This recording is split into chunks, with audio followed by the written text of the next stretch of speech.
that, I'd like to introduce our experts on economic development, Bill Stevens and Dick Schlauerbaum, and they're going to take over the presentation from here. Thanks a lot, everybody.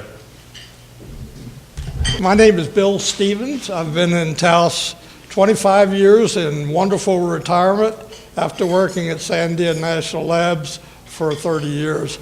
My avocation, not my vocation, I'm not an economist, but my avocation is economic development statistics.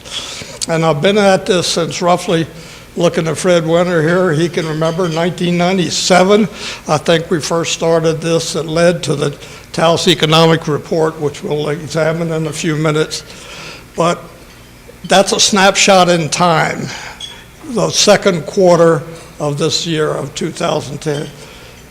An overview of kind of what I've learned in 20, 30 years here and what I think is important, in my personal opinion, on what's driving Taos economy now.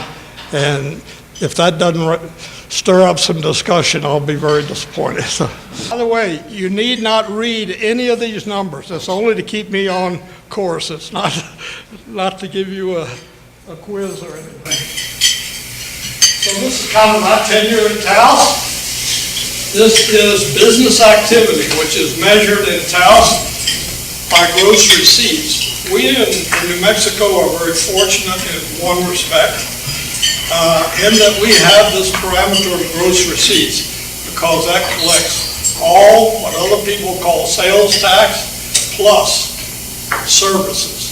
So we can talk in much broader terms with these numbers than any state, and I'm afraid to say not many people in the state look at it at the detail that Dick and I are going to discuss.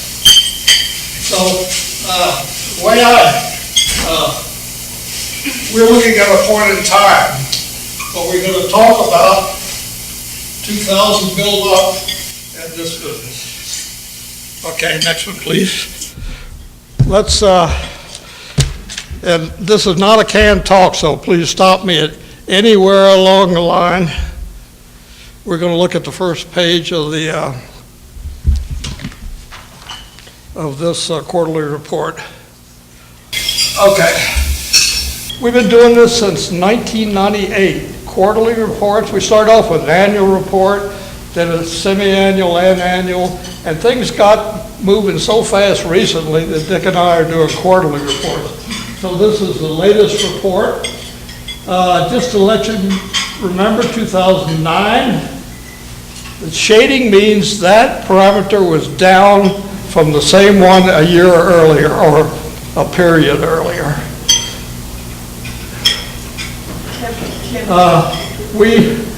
On that first one we took off, before we got to the top of that graph, we don't need it again, Steve, we were pushing $1 billion gross receipts and tax. We're off, and that's what I will try to illuminate. There are 5 major industries.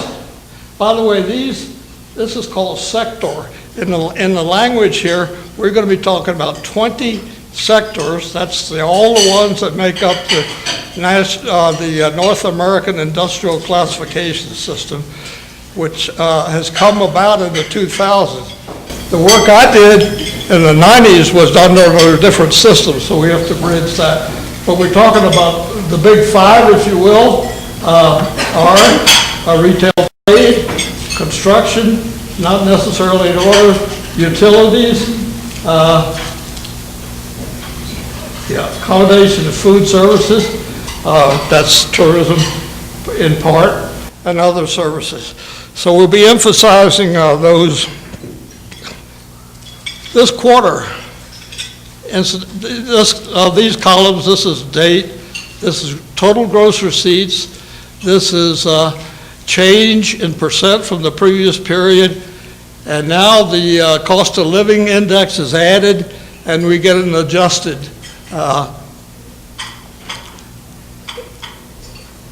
percentage. So there we go. At first glance, if you go down this column, you'll find that 16 quarters in a row, Taos County has been in a recession. Now nationally, according to the official comment I just read this week, the recession ended with 6 consecutive quarters down. We're talking about not 6, but 16. So I want to claim at the beginning that what is happening in Taos may be quite different from what's happening nationally as what caused this and what drove it. So I'll try to make some points that substantiate that claim as we go through.